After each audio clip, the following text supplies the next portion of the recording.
Hello, good afternoon, class. My name is Charlene Wilson, and I'll be presenting my project today on homelessness and children and the effect it has on their education.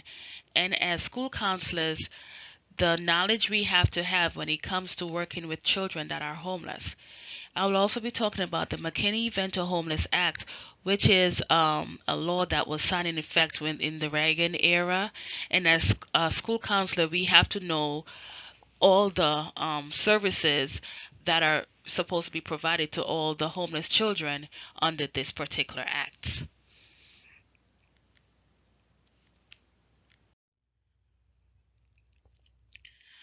Not having a place to lay your head at night is very, very heart wrenching. Not knowing where your next meal is coming from is very heart wrenching. Laying on the street cold, shivering below freezing weather, it's not good, especially when children is involved. When it comes to housing, it is a very pivotal role when it comes to the well being of children and their family. Stability in housing is a critical factor for positive child and youth development. Unfortunately, the number of homeless families with children has increased over the years due to the lack of affordable housing. And on top of that, the current economic recession continued to increase, so the housing crisis continued to increase. So a lot of families are find themselves homeless. When this happens, family tend to become very stressed out. They think of themselves as worthless because they feel like they can't provide for their family. Having a shelter is one of our basic needs, and when we can't do this, it tends to pull a strain upon us, especially when we have children. Thinking about homelessness, it does not discriminate. So it doesn't matter if you're black, white, Hispanic, Asian, it doesn't matter. You could be homeless, depends on the situation. For example, in 2013, around 48% of sheltered homeless families with children were black. 23% of sheltered homeless families were white. 22% of sheltered homeless population was Hispanic. Despite the fact that American Indians, Pacific Indians, and also other multiple races, they were overrepresented in the homeless population and Asians were underrepresented. To confront the problem of homelessness, we have to know who our homeless population is. And sad to say, children are on the rise when it comes to homelessness.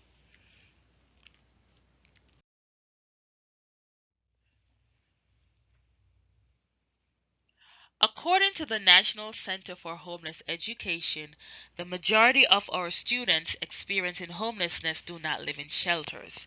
76% of our students were staying with family members, friends temporarily due to the lack of alternative housing upon initial identification by school as them being homeless. Another 7% were identified as homeless while staying in motels. These living conditions are not suitable for our students and they're very unsafe. And because of this, it also leads to a high rate of mobility because they keep moving from place to place to find placements. The use of hotels and motels when it comes to temporary shelter has seen a growth in over the past 3 years at 19%. This data does not include infants and toddlers and young children who are not enrolled in school, and also homeless children and youth who were not identified as homeless because they are not enrolled in school despite their school age.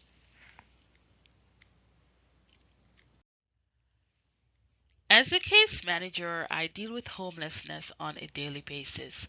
I currently work in a family shelter, so this population is something that I hold dear to my heart, especially, when children are involved. Each homeless family has a unique set of circumstances as to why they become homeless. So this slide would basically talk about what triggers their homelessness. In the United States, the main cause of homelessness includes the lack of affordable housing, deep poverty, health problems, unpaid medical bills, domestic violence, natural disasters. And the rate of home foreclosure now is also on the increase. So because there's lack of housing, eviction is also a problem. Then we have incarceration in homes, and sometimes also death could cause homelessness, especially in unaccompanied youth.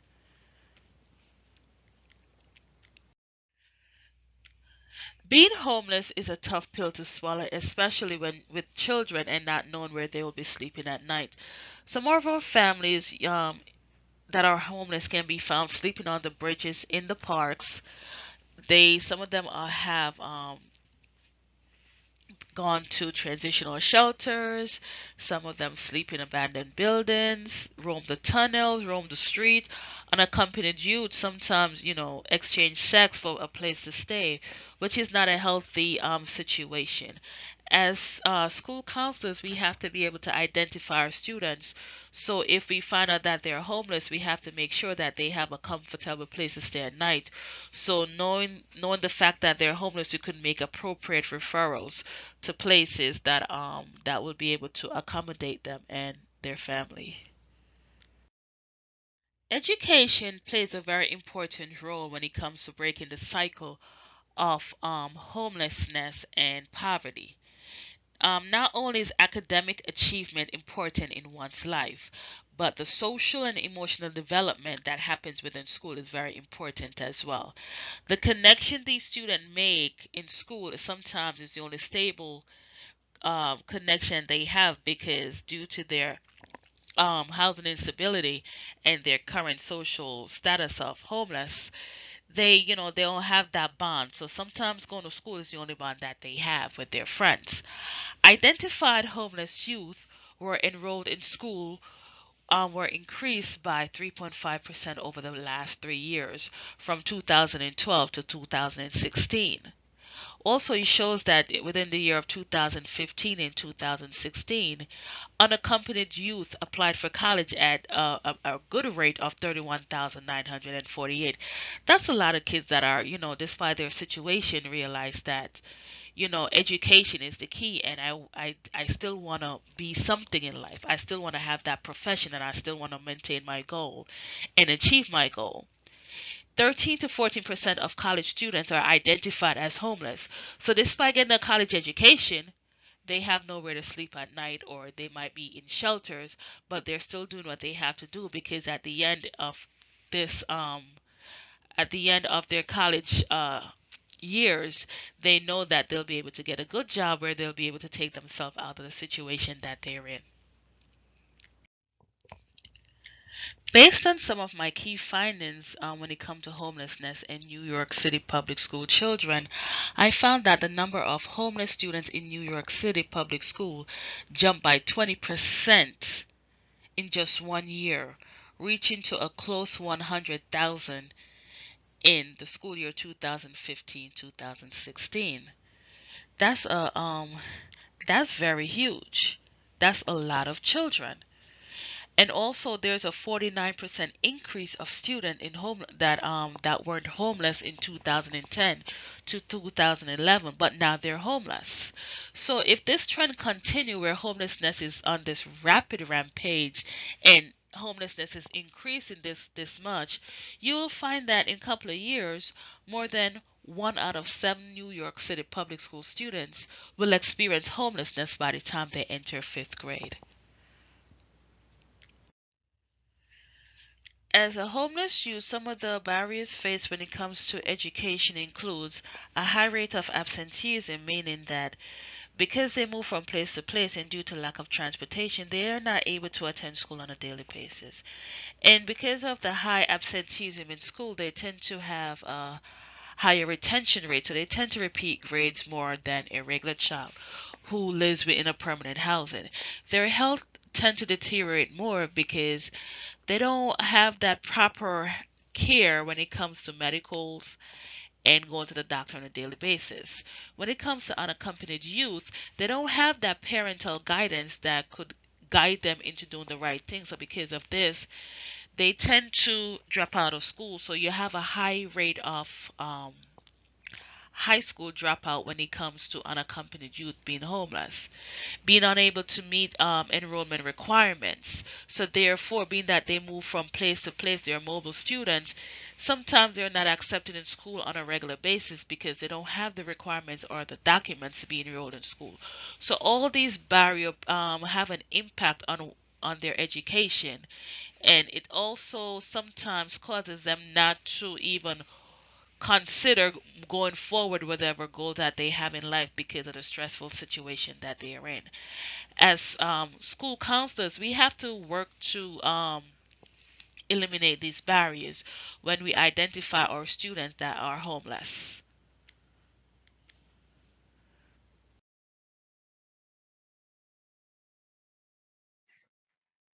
Homelessness definitely impacted the life of a child from, from birth all the way up to adulthood. The experience of homelessness tend to inhibit the physical and emotional along with their behavioral development where children is involved. Homeless children consistently exhibit more problems, health problems than children that are in stable homes.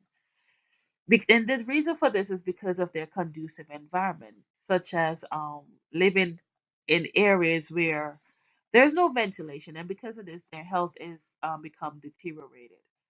So therefore, they have a higher risk of having infectious diseases. Homeless children are at a greater risk for asthma and lead poison, often with more severe symptoms than their housed counterparts. Poor nutrition also contributes to homeless children having poor health because they're not having nutritious meal on a daily basis, and this could cause them to have growth deficiency and also the blood deficiency, which is anemia. Homeless children generally lack access to consistent health care, and the lack of this care can increase severity of illnesses.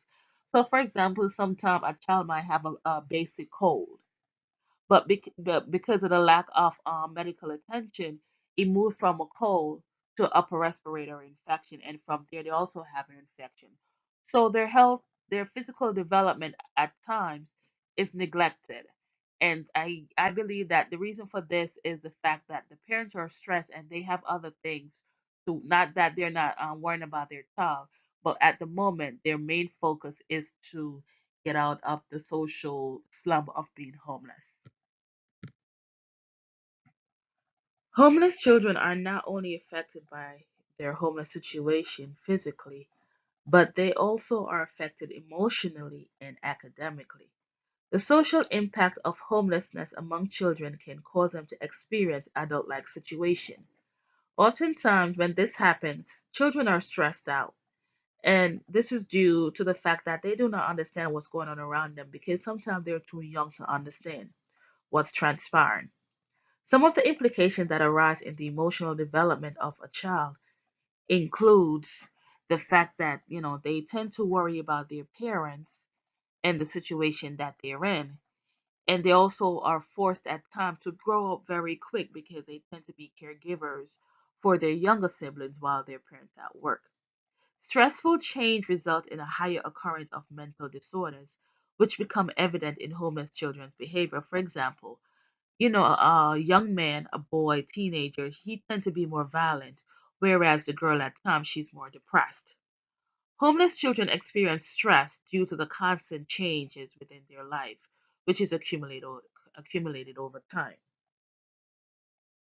When it comes to the academic side of a homeless child and the impact it has, homeless children suffer from a high rate of absenteeism and they tend to repeat grades over and over. They experience twice the incidence of learning disabilities such as speech delay and dyslexia than other children that reside in stable homes. Homeless children are more likely to score poorly on math, reading, spelling, vocabulary tests, and are more likely to be held back a year in school. Their academic performance is hampered by both their poor cognitive development and also because of the circumstances and their constant moving around from place to place also causes a barrier in their education and furthering their education sometimes. As school counselors, these are areas we have to focus on so that our students can move past the situation that they're experiencing and just, do what they have to do with the services that we're providing them to do so. On the current slides, I talk about homelessness, what it is, the way it impacts our children physically, academically, and also emotionally. As we move forward as school counselors, I'll be talking about the McKinney-Vento Homeless Act, which is a act in which school counselors go by in assisting um, children that are experiencing homelessness. With the knowledge of this act as school counselors, we'll be able to implement the ASCA model where we'll be able to be providing delivery in terms of services to our homeless students, building foundation in terms of implementing programs. Through data analysis, we'll be accountable for our services that we provide to these students and also the management in terms of tool implementation. So, for us to be knowledgeable when it comes to the McKinney-Vento Act, knowing the services to be provided is very helpful. And I hope to transpire the meaning and ways in which we could utilize the McKinney-Vento Act in better assisting our students academically. One might ask, what is the McKinney-Vento Act? The McKinney-Vento Homeless Assistance Act of 1987 is a United States federal law that provides federal money for homeless shelter programs. It was the first significant federal legislative response to homelessness, and this was passed and signed into law by President Ronald Reagan on July 27, 1987. The McKinney-Vento Act ensures educational rights and protection for students and youth experiencing homelessness. It provides grants and legal protection so children and youth in homeless situations can enroll, attend, and exceed in school and preschool programs. As with other amendments, there's always changes. The program was originally approved in 1987 during the Ronald Reagan era and most recently reauthorized by the No Child Left Behind Act in 2001. In December 2015, President Obama signed into law the ESSA, or Every Student Succeed Act, which amended the McKinney-Vento Homeless Assistance Act. This amended act of the McKinney-Vento went into effect on October 1, 2016. As school counselors, we have to know the exact definition when it comes to homelessness and what McKinney-Vento Homeless Act considers when we are identifying students who are homeless. According to this act, a homeless student is an individual who lacks a fixed, regular, adequate nighttime residence.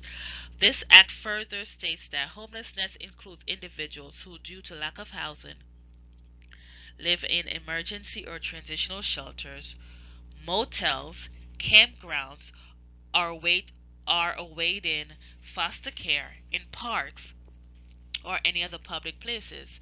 Sometimes students are doubled up with relatives or friends due to financial hardship. And as for migratory children living in these above conditions, they're also provided with services under the McKinney-Vento Act. Another term that I've been thrown around since my presentation is that of unaccompanied youth or minor. According to this act, these children are also included when services need to be provided. The majority of unaccompanied youth or minors in our district have been high school students who have been kicked out of their home or they might choose to leave because of whatever situation.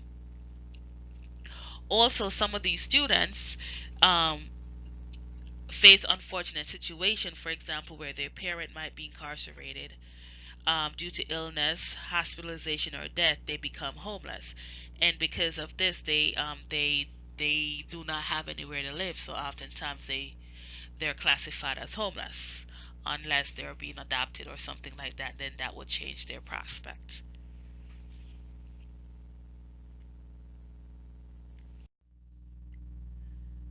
As a school counselor, we have to know what the purpose of the McKinney-Vento Act is if you have to provide effective services to our homeless student body. The McKinney-Vento program is basically intended to address problems that homeless children and youth face on a daily basis, such as enrollment, attending school, and being successful in school. Under this program, the state educational agency must make sure that each homeless child and youth has equal access to the same education as other youth who lives in a stable home. They have to make sure that transportation is being provided to and from school for these individuals despite the distance. Also, the liaison are required to identify temporary house youth who may be eligible for enrollment in school district, and they also have to receive all the educational services required by law, such as tutoring, after school programs. Also, at the same time, homeless students may not be isolated from main school environments at all. As school counselors, we have to know what the responsibility of the ESSA committee is when it comes to our homeless population. Basically, ESSA holds the school accountable when it comes to school performances, especially in low performing schools. They also assist in increasing access to high quality schools. Under this amended act of the McKinney-Vento, they're also required to ensure that the barriers faced by students that are homeless, such as attendance, enrollment, and achievement, are removed under the McKinney-Vento Act. So therefore, children in temporary housing are, when identified by school personnel, they're provided with all the services needed in terms of their educational achievements. For example, the unaccompanied youth are informed about their status as independent students for college, and therefore financial aid is reviewed with them, scholarships, and all that information is spoken to them about, and they're also provided with assistance in completing all these documents. School personnel working with children and youth experience homelessness also receive professional development and other support on a daily basis. And this is very important so that students could refrain, not students, but teachers could refrain from macroaggressions and also implicit bias when working with students who are underprivileged or students that are experiencing homelessness. As school counselors, how do we identify students who are homeless? I will be giving you some pointers in identifying students that are homeless. The following list of possible indicators includes homeless children tend to arrive to school early. They might depart early on a regular basis, and this is because that the distance that they have to travel. These students may have lunch charges or lack funds to eat lunch or breakfast. They may be tardy, which is they might be late oftentimes because, as again, they coming from a distance. They might have unusual absences because of lack of transportation. Homeless children also tend to have the lack of appropriate clothes, so sometimes you might see them wearing summer clothes in the winter times because they don't have seasonal clothing. And the use of school facilities for their personal needs, such as taking a shower at school, changing their clothes, because being migratory students, you don't have that that bathroom or that place to take a regular shower. So they tend to come to school early in the morning before anybody is there at times and make sure they get dressed, take a shower, brush their teeth, whatever the case may be. Homeless students may also store their clothes in school and other personal items in their locker. They might come to school looking stressed because they don't have a permanent place to sleep at nights. They may exhibit changes in their behavior, or they might, as I mentioned before, hygiene issues. You may also notice homeless students change in grades or school performance, and this may be due to the lack of supplies that they might have, lack of access to computers. Um, as students, we as students, they tend to be very secretive. They try not to talk sometimes because they don't want to be stigmatized if they're found out to be homeless. As school counselors, we have to also exercise sensitivity when talking to youth or parents who are often afraid to disclose their situation. We also have to reach out to unaccompanied youth by contacting like the outreach programs, drop-in centers, and youth shelters, and by working with these facilities, we're able to build trust with young people, especially the ones that are not enrolled in school.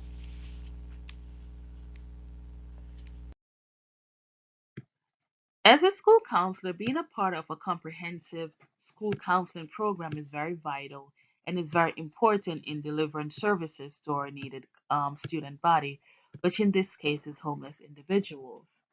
School counselors play a very integral part in supporting the academic, social, emotional, and career development of our students that are experiencing homelessness. Um, According to the ASCA model, 2016, the ethical standard addressed homelessness explicitly by calling upon school counselors to advocate for the equal rights and access to free, appropriate public education for all youth, in which students are not stigmatized or isolated based on their housing status. As school counselors, one of our main goals, our main focus is basically to empower our students and advocate for the rights of our students. And since students and their family might be experiencing homelessness, they may want to conceal their loss of housing because they're embarrassed, or they might fear, they don't want to be stigmatized by other individuals. So therefore, sometimes they don't want to self-disclose. But once we gain their trust as school counselors, oftentimes it's a good thing because then we could refer them to places, for example, for housing resources, referrals for counseling, because sometimes they do need counseling to help them transition from one area of their life to the next. As school counselors, also we could help by providing school supplies to our students who are less fortunate in this situation. And for the high school students, also, we have to make sure that they have continued transportation to and from school because this is an integral time, and for graduation, they have to maintain their grades and their credits. So, working with them in doing so will assist them in moving forward and, going to college as we all hope for our students to do. We must empower our students to overcome their barriers regarding their academic and personal success associated with unfortunate situations, for example, homelessness.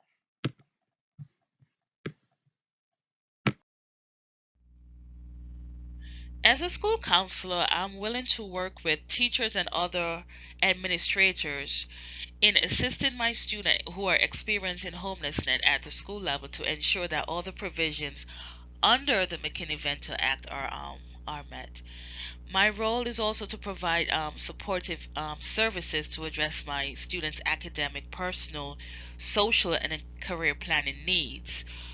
I will provide them with intervention services such as group counseling, school guidance, um, individual counseling, academic advisement, and planning. I will also work with other teachers in implementing various services that is needed, especially for high school. For the high school, as I mentioned before, that they'll be transitioning. So working with colleges, having my children, my students attend workshops, is a way of having them seeing another part of the world, and also having them realize that, that despite their situation, they could achieve beyond what they have at the moment. So, as a school counselor, I'm willing to collaborate with other service providers in providing all my students with needed services that would help them in empowering them to move from one particular place to another place.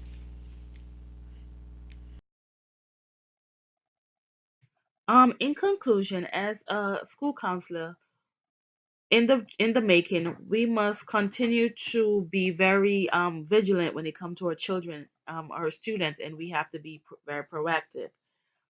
Working with homeless children, we have to know the program requirements of the McKinney-Vento Act, and we have to understand how to advocate for their effective implementation of the services within this act. The knowledge of the policies that impact our students experiencing homelessness and the interventions that are necessary to assist them is a responsibility of the school counselor. And I vow to serve my students in whatever way that I can, whether it's through empowerment, whether it's through advocacy, or collaborating with outside agencies in making sure that all their appropriate services are being met. For many students, coming to school on a daily basis and being homeless, the only thing that they have in their life is the stability of an education. And as a school counselor, I would like to change their mindset from hopelessness and turn it into hope by improving their outlook in life and having them move forward from a negative situation into a positive light. Thank you.